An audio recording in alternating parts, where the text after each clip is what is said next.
I got falsely accused, suspended from my job, and my wife served me divorce papers, saying I can't be with a predator. Later, I discovered she set me up, so I made sure it cost her everything. Sup Reddit. Imagine if the person who was supposed to have your back during the worst accusation of your life was actually the one who destroyed you. Here's how I found out my wife didn't just abandon me. She orchestrated everything. I, 34 male, work as an academic advisor at a mid-tier state university. I'd been there 6 years. Decent pay, good benefits, boring as hell, but stable. My wife, Marin, 33 female, worked in corporate HR at a tech consulting firm downtown. We'd been married 5 years, together for 8. Looking back, I can pinpoint when things shifted. December, 3 months before everything exploded. She started coming home later. End of quarter crunch, she'd say. Phone habits changed. Face down everywhere. Password changed to something she never told me. When I asked about it casually, she said her company required stronger security protocols. Then, March 15th happened. My supervisor knocked. She looked like someone just kicked her dog. Hey, can you come to HR? They need to talk to you. The tone was wrong. Too careful. Too quiet. Got escorted to a conference room. 3 people I'd never met. HR director, title non-coordinator, and someone from the university's Office of Institutional Equity. They introduced themselves. Then they hit me with it. We received an anonymous report through our student conduct hotline. The report suggests a violation of university policy regarding appropriate staff-student interactions. Per institutional protocol, we're placing you on administrative leave pending review. I sat there like they'd just told me I had 6 months to live. What? What violation? What are you talking about? The coordinator jumped in. We can't provide specifics at this stage. You'll receive a notice of investigation within 7 to 10 business days that includes a redacted version of the complaint. For now, we need you to surrender your access card and keys and refrain from coming to campus. This is insane, I said. My voice sounded far away. I haven't done anything. The HR director slid a piece of paper across the table. A notice of leave. My name.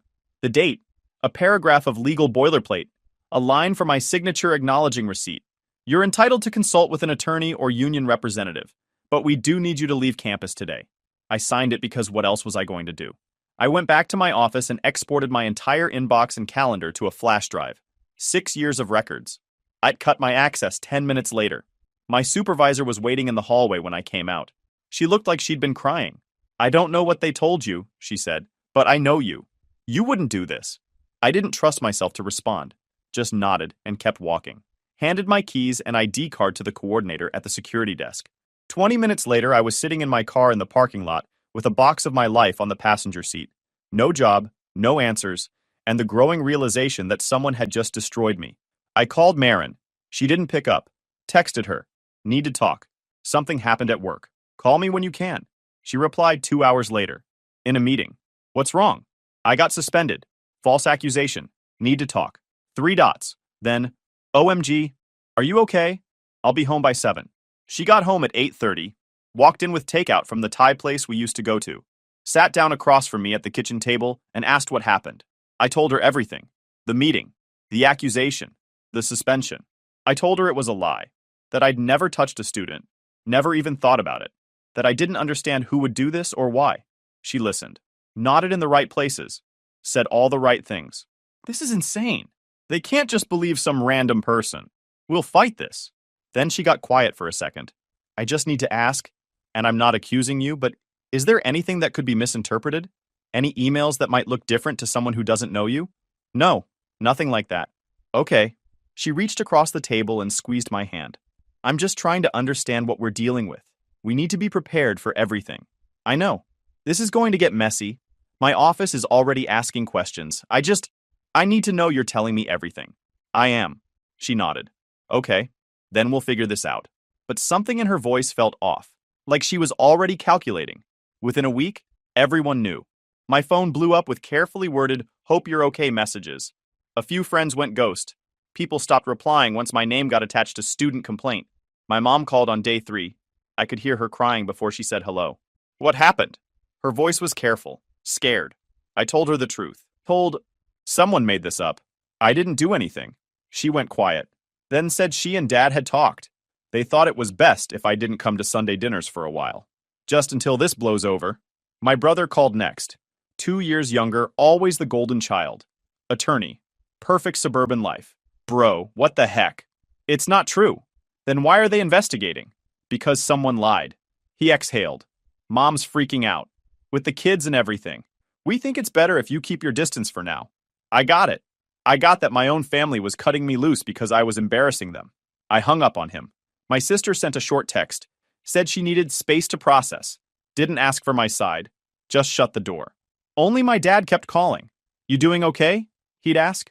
When I said I needed an attorney, he wired me $5,000 the next day. You didn't do this, he said. Not a question. A statement. I know. You're not smooth enough to pull off an affair, and you're too much of a Boy Scout to risk your career. Marin played her role perfectly at first. The devastated wife. But there were cracks. She stopped sleeping in our bed, took the guest room, locked the door. She'd disappear for hours and come back saying she went for a drive. Her phone was a vault. Change the password again. One night I asked her point blank, "Do you believe me?" She didn't even look up from her phone. The screen lit up her face in that cold blue glow. Does it matter? Yeah, it matters. You're my wife. Am I? She finally made eye contact. Because the man I married wouldn't be in this situation. My stomach dropped. You actually think I did something? I think you got yourself suspended. I think you put us in this position. And I think I'm the one dealing with the fallout while you sit here feeling sorry for yourself. Marin, I lost my job. My family won't talk to me. Oh my gosh, enough. She stood up, phone clutched in her hand like a weapon. Do you hear yourself? It's always about you. Your job. Your reputation. Your feelings. What about me?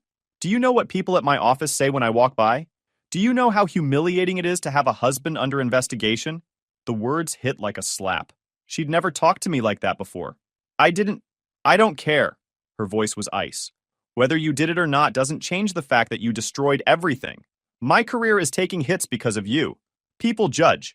And I'm tired of defending you when I don't even know if you deserve it. I stared at her.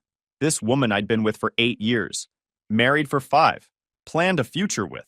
She looked at me like I was garbage she couldn't wait to take out. 10 days after my suspension, the notice of investigation finally arrived. Certified mail. I ripped it open standing in my dad's driveway. The complaint had been filed March 14th at 11:47 p.m. through the online Title IX portal. Anonymous. 2 pages. Single-spaced. Detailed. The complaint said a junior named Alina had been uncomfortable with my persistent attention since January. Said I'd emailed her frequently with overly personal questions. Said I'd scheduled advising appointments during unconventional hours. Said I'd suggested meeting off campus to discuss her academic future. Said another student had witnessed me being overly familiar with Alina in my office. It was specific. It was convincing. And it was complete garbage. I pulled up the flash drive with my exported work emails. Searched for Alina's name. Found exactly 11 emails between us spanning 2 semesters. January 14th. Alina asking about credit transfer from community college. My response. 2 paragraphs explaining the process and linking the transfer equivalency database. No frequent emails, no personal questions. Nothing even remotely inappropriate. Next, I pulled my exported Outlook calendar. Found Alina's appointments, January 18th at 2 p.m. and February 8th at 10 a.m., both during my posted advising hours. Both logged in the student system where anyone could see them. Both during the day with other people in the hallway and my door half open because that's how I always did appointments. Credit card statements showed nothing social, nothing off campus. The complaint was fiction, but it was detailed fiction. Whoever wrote it knew enough about my job to make it sound plausible. They knew university terminology. They knew how Title IX investigations work. They knew exactly what to say to trigger an immediate suspension. Marin knew all of this. She'd heard me talk about my job for 6 years.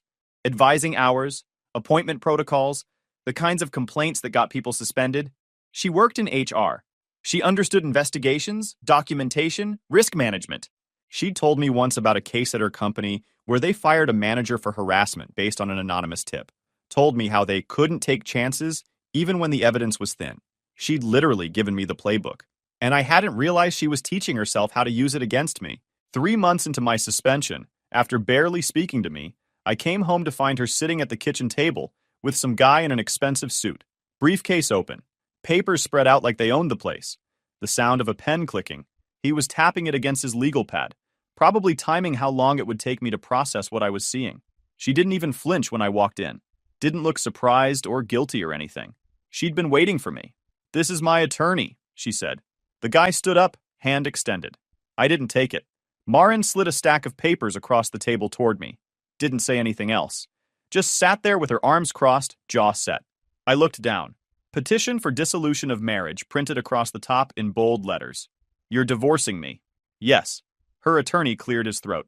We've scheduled a mediation meeting at a neutral location next week to discuss practical next steps. This is a standard no-fault dissolution. Given the ongoing investigation and the need for legal and residential clarity, my client believes this is the appropriate course of action. You're divorcing me 3 months after I got suspended. I looked at Marin, ignoring him completely. She leaned back in her chair. I can't do this anymore. We've been living like strangers. This situation, it's not sustainable. What situation? You mean me being falsely accused? I mean us. This whole thing made me realize we've been broken for a while. I need to protect myself. Protect yourself from what? I didn't do anything. It doesn't matter what you did or didn't do. What matters is what everyone thinks happened. My job is at risk. My reputation. I can't go down with you just because we're married. I felt like I'd been punched. So you're bailing. I'm making a practical decision. This isn't about emotions. It's about survival. She said it so calmly, like she was explaining a business strategy. I talked to a therapist. She helped me see that I need to prioritize my own well-being. A therapist? Yes. She helped me see that staying with you isn't healthy, that I deserve better than being dragged down by your mistakes. My mistakes?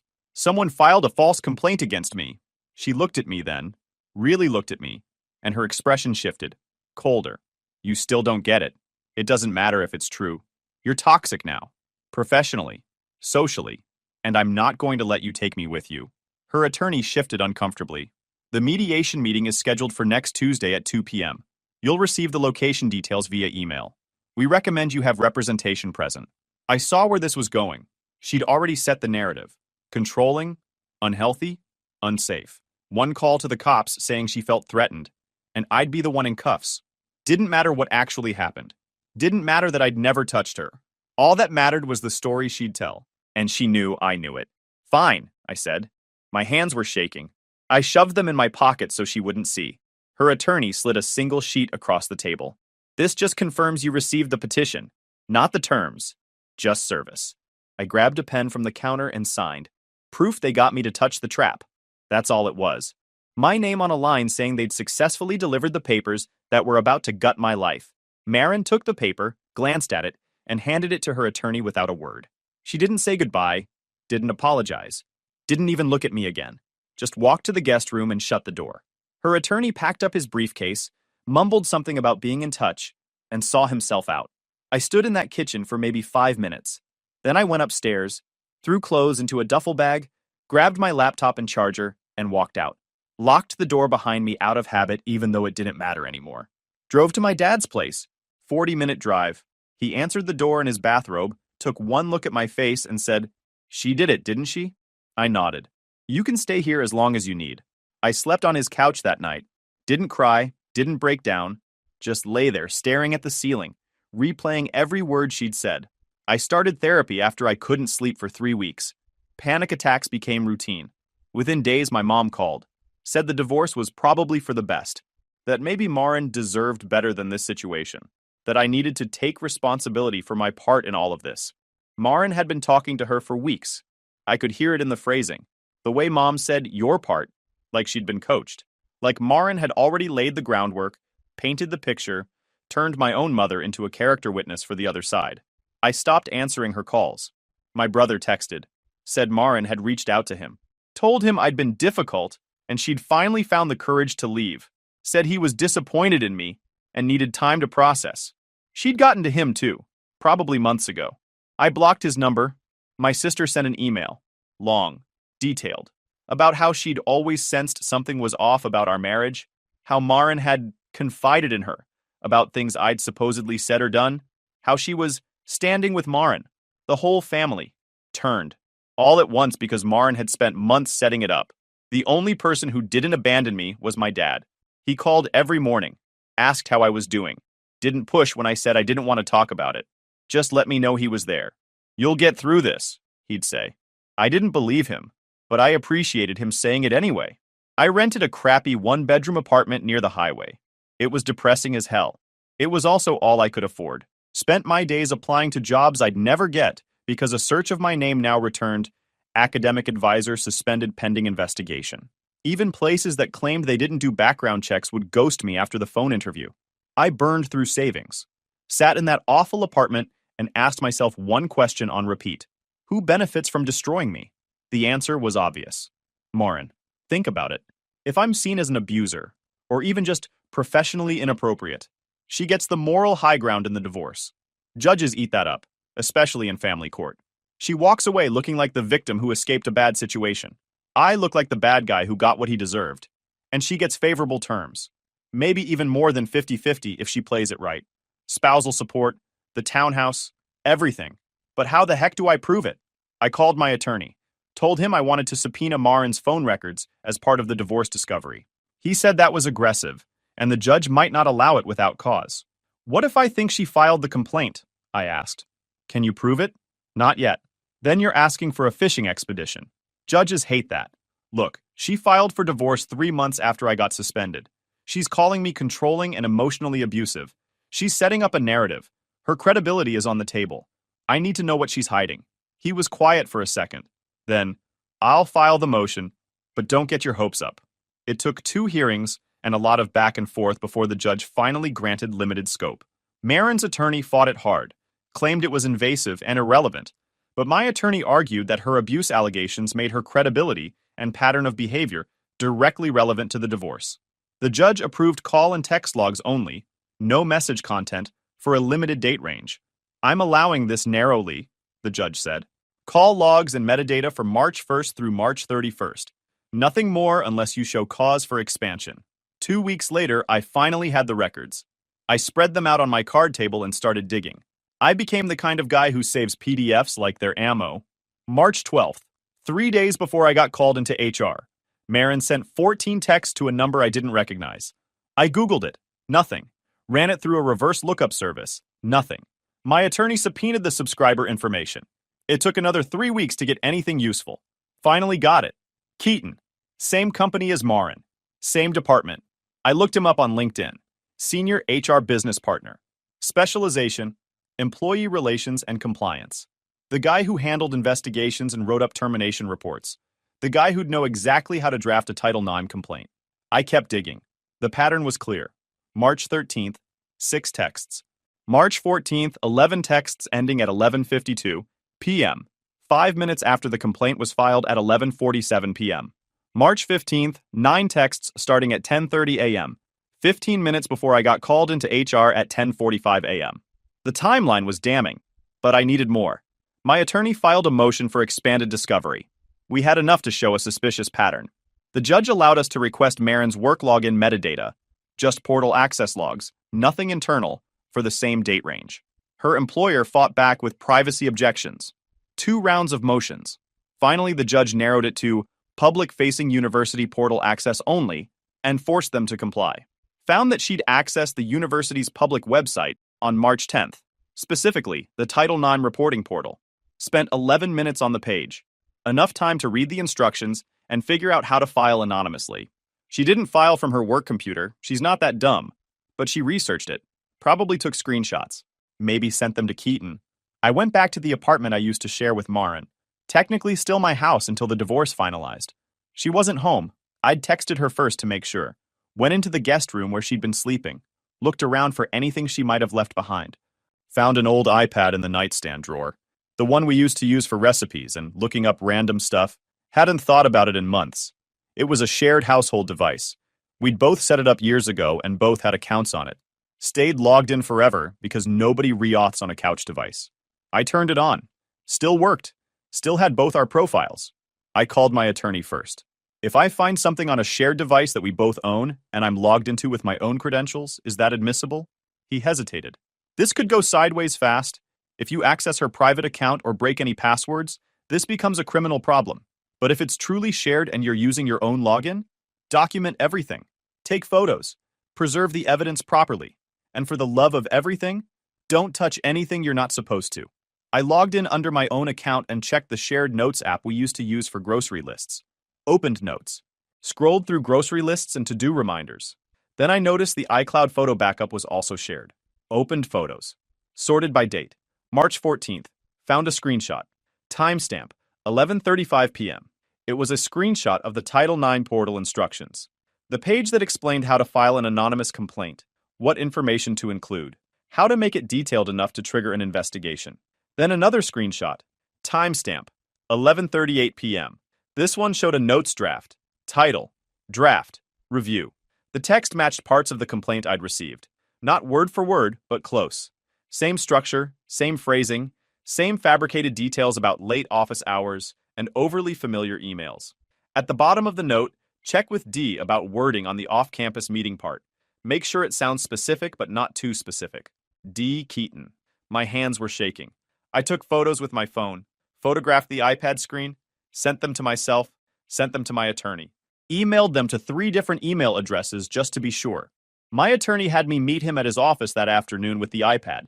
He took photos himself, printed them, had me sign an affidavit documenting exactly how I'd accessed the device, and got it notarized that same day. We had her. My attorney filed for expanded discovery in May, requested Marin's work emails and workplace messaging for March 1st through March 31st, specifically communications with Keaton. Her attorney lost his mind, filed an objection claiming it was overly broad, harassing, and a violation of privacy. We went before the judge. Family court. Older guy who looked like he'd seen every dirty divorce trick in the book and wasn't impressed by any of them. Marin's attorney made his case. Said I was on a fishing expedition. Said I was weaponizing the legal process to harass his client. Said there was no evidence linking Marin to any misconduct and I was just throwing allegations around because I was bitter about the divorce. My attorney stood up, pulled out the phone records, showed the judge the timeline. March 12th, 14 texts to Keaton. March 13th, 6 texts. March 14th, 11 texts, with the last one sent 5 minutes after the complaint was filed.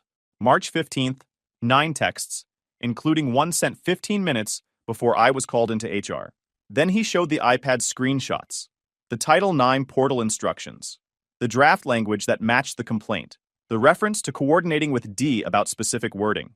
Your Honor, this isn't a fishing expedition. My client was accused of misconduct on March 15th. His wife filed for divorce 3 months later. During the critical time period, she was in constant communication with a coworker who specializes in HR investigations and compliance. We also have evidence that she accessed the university's Title IX portal and drafted complaint language on a shared household device. The timing and evidence warrant further investigation.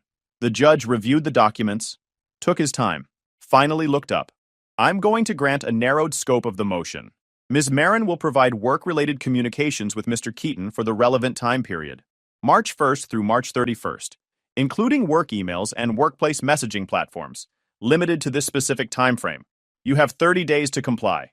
Marin's attorney tried one more time. Your Honor, this sets a dangerous precedent. 30 days. It took another round of motions and objections before we finally got the messages. Marin's employer had their own lawyers fighting disclosure, claiming employee privacy.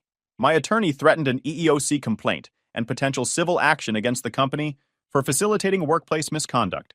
That moved things along. My attorney and I spent an entire weekend going through it all. First, the work emails.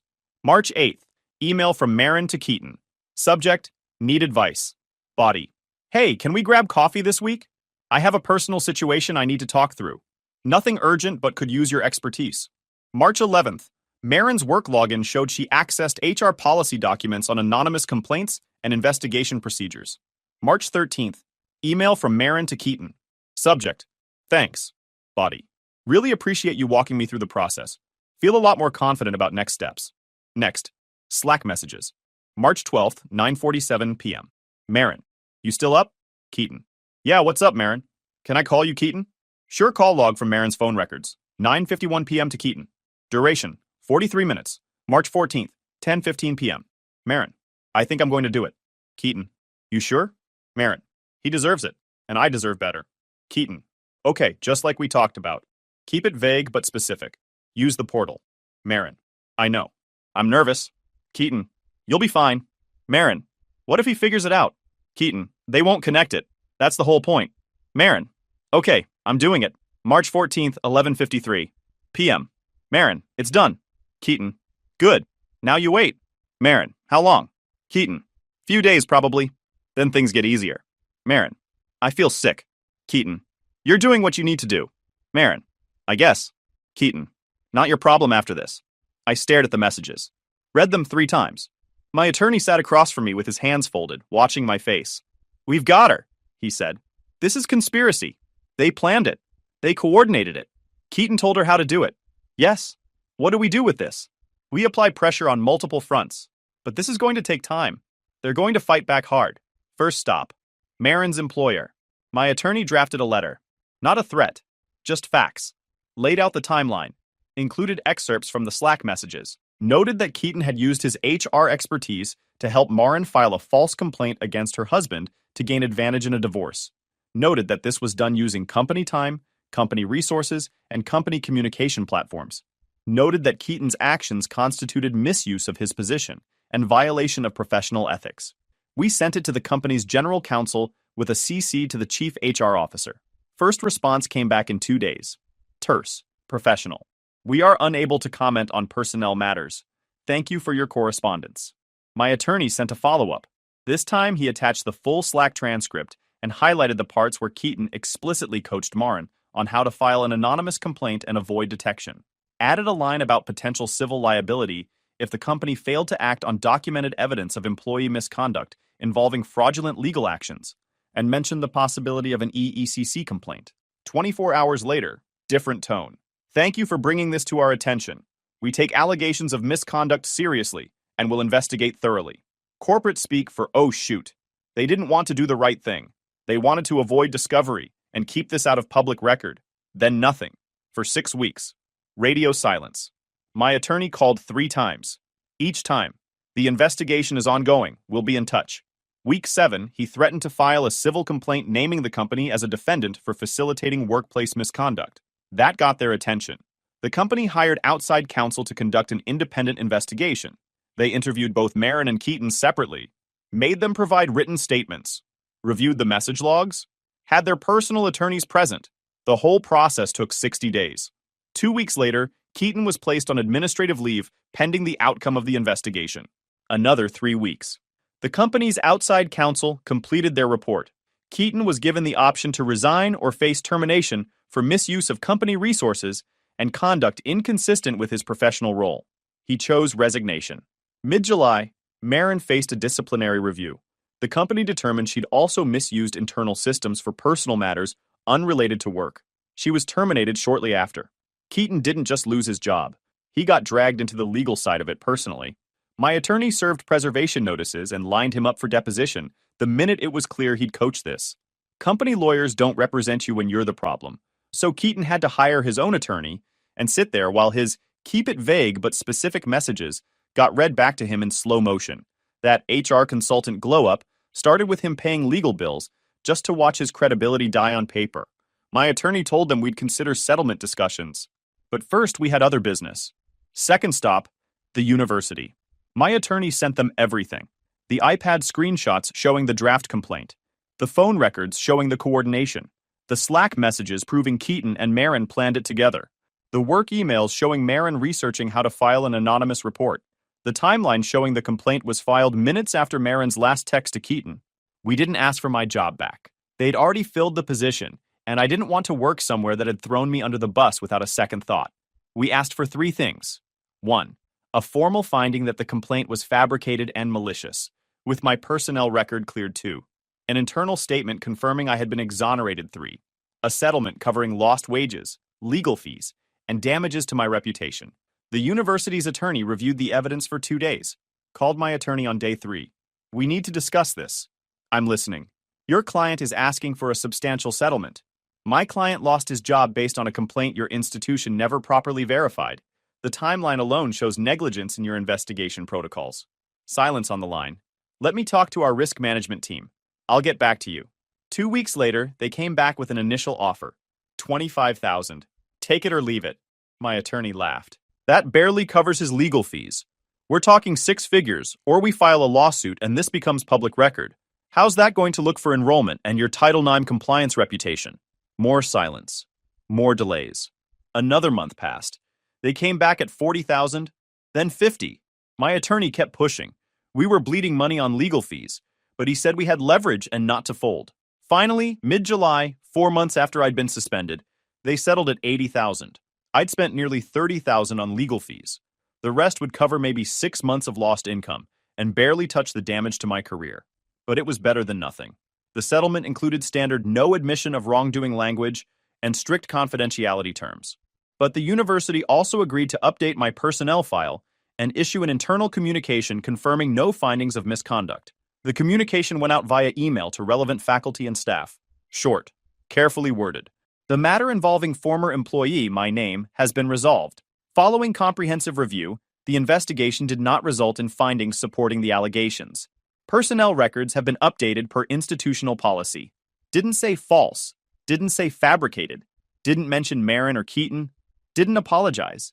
Just bureaucratic nothingness that technically cleared my name while admitting zero fault. But people aren't stupid. Nobody needed the paperwork. 2 HR people vanished. I got cleared. Patterns did the talking. Someone in HR knew someone in admin who knew someone in my old department. Faculty talk, staff talk. Somebody always screenshot something. Within 2 weeks, the basic outline had connected enough dots. By week 3, both names were circulating. Third stop, Marin's attorney. My attorney scheduled a meeting. Her attorney showed up looking like he hadn't slept in days, probably because he knew what was coming. My attorney laid it all out. Showed him the evidence, the messages, the timeline, the screenshots, everything. Your client coordinated with a coworker to file a false complaint. They used company resources. Both lost their jobs. The university settled and issued a statement clearing my client. My client has been exonerated. Her attorney's face went white. What are you proposing? Settlement. Clean divorce. 50-50 asset split. No alimony. No spousal support. In exchange, we don't pursue sanctions for discovery violations, attorney's fees, or court referrals regarding the false statements in her sworn discovery responses. We also don't send additional documentation to her former employer's counsel or pursue civil defamation claims.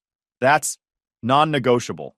The settlement agreement will include a clause acknowledging that certain allegations made during the divorce proceedings were inaccurate and are being withdrawn. Standard language. Happens in divorces all the time. We're offering her a way out that doesn't involve a courtroom, perjury allegations, or additional civil liability. Her attorney went quiet for a long time. I need to talk to my client. You have 48 hours. Marin came 2 days later. Eyes red. She looked like she'd aged 5 years. She signed the settlement agreement. The clause about withdrawing inaccurate allegations was buried on page 11. Standard divorce settlement language that technically admitted nothing but confirmed everything. She signed without reading it. Signed the final divorce decree. Didn't say a word. Didn't look at me. When she was done, she stood up and walked toward the door. Stopped. Turned around. I didn't think, don't. She left. My attorney looked at me. How do you feel? Empty? That's normal. Is it over? Almost. A month after the divorce finalized, my attorney filed a post-judgment motion for sanctions based on discovery violations and bad faith conduct during proceedings. We had documentation of Marin's false statements in her sworn discovery responses, where she denied any involvement in the complaint and denied coordinating with anyone regarding my employment situation. The judge reviewed the evidence.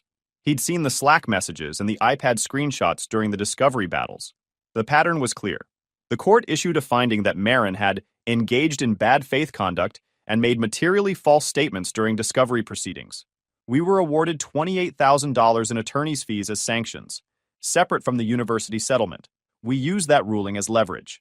My attorney sent a demand letter to both Marin and Keaton outlining potential civil claims: defamation, intentional infliction of emotional distress, civil conspiracy, and tortious interference with employment. He attached the court's sanctions order, the termination letters from their employer, and the university's settlement agreement. 2 weeks later, they offered a private settlement through their respective attorneys. 6 figures split between them. No court, no press, no public record beyond what already existed. The settlement came with mutual non-disparagement clauses and confidentiality terms. I didn't take everything from them. I took enough that they'd remember it forever, but not so much that it would bankrupt them. Just enough to hurt. I didn't take everything from them. Just enough that they'd remember it forever. The fallout was swift. Marin's company had already issued internal communications about recent personnel matters and policy violations. 2 people vanished from HR simultaneously. Corporate buildings run on gossip. Everyone knew within days. Both deleted their LinkedIn profiles shortly after. The professional networks both of them spent years building went silent. HR is a small world. Word spreads. When your reputation is weaponized Title IX complaint for personal gain, nobody returns your calls. Marin lost her job and spent months trying to recover. Last I heard through mutual connections, she was working contract admin jobs for half her previous salary. Her reputation in the local HR community was wrecked. Keaton resigned before termination became final, trying to save face. Within a few months, his LinkedIn went dead, and his HR consultant aspirations dried up. His specific role, employee relations and compliance investigations, required trust. Once you've demonstrated you'll manipulate the system for personal reasons, you're done in that field. Her parents found out the full story when details started circulating. Holiday invitations stopped. Sunday dinners ended. She moved into a studio apartment on the other side of town, not unlike mine had been. I got a new job in June. Community college 2 states over. They read the university's internal communication, did their due diligence, verified the settlement and exoneration, and moved on. Sometimes a fresh start actually works. The pay was $15,000 less than my old job. The benefits were worse. And I'd had to move away from the only city I'd ever really called home. But it was employment. And after 8 months of being radioactive, I wasn't going to be picky. My dad helped me move. 12-hour drive. Dinner at a diner halfway there. You did good, he said. I ruined 2 people's lives. They chose to destroy yours. You just made sure there were consequences. My mom reached out in July. Long text saying she'd been wrong to doubt me. Said she was proud of how I handled everything. Said she wanted to rebuild our relationship. I sent back one line. You picked a side. Live with it. She tried calling twice after that. I didn't answer. Some things don't come back just because you won. My brother sent an apology email asking to talk. I replied, no. That was it. No explanation, no debate. They made their choice when I needed them. I made mine when I didn't. Winning didn't fix what they broke. The university offered to discuss my potential return in August. Said they'd welcome a conversation about full restoration. I declined. I didn't want to go back. That place destroyed me without a second thought. They only acted when I shoved evidence in their faces and threatened their liability exposure. Now it's time to move on. Guys, we are so close to hit 100,000 subscribers on this channel. If you are not subscribed to the channel, please consider subscribing. It really helps hit that 100,000 mark. Thanks for making this dream come true.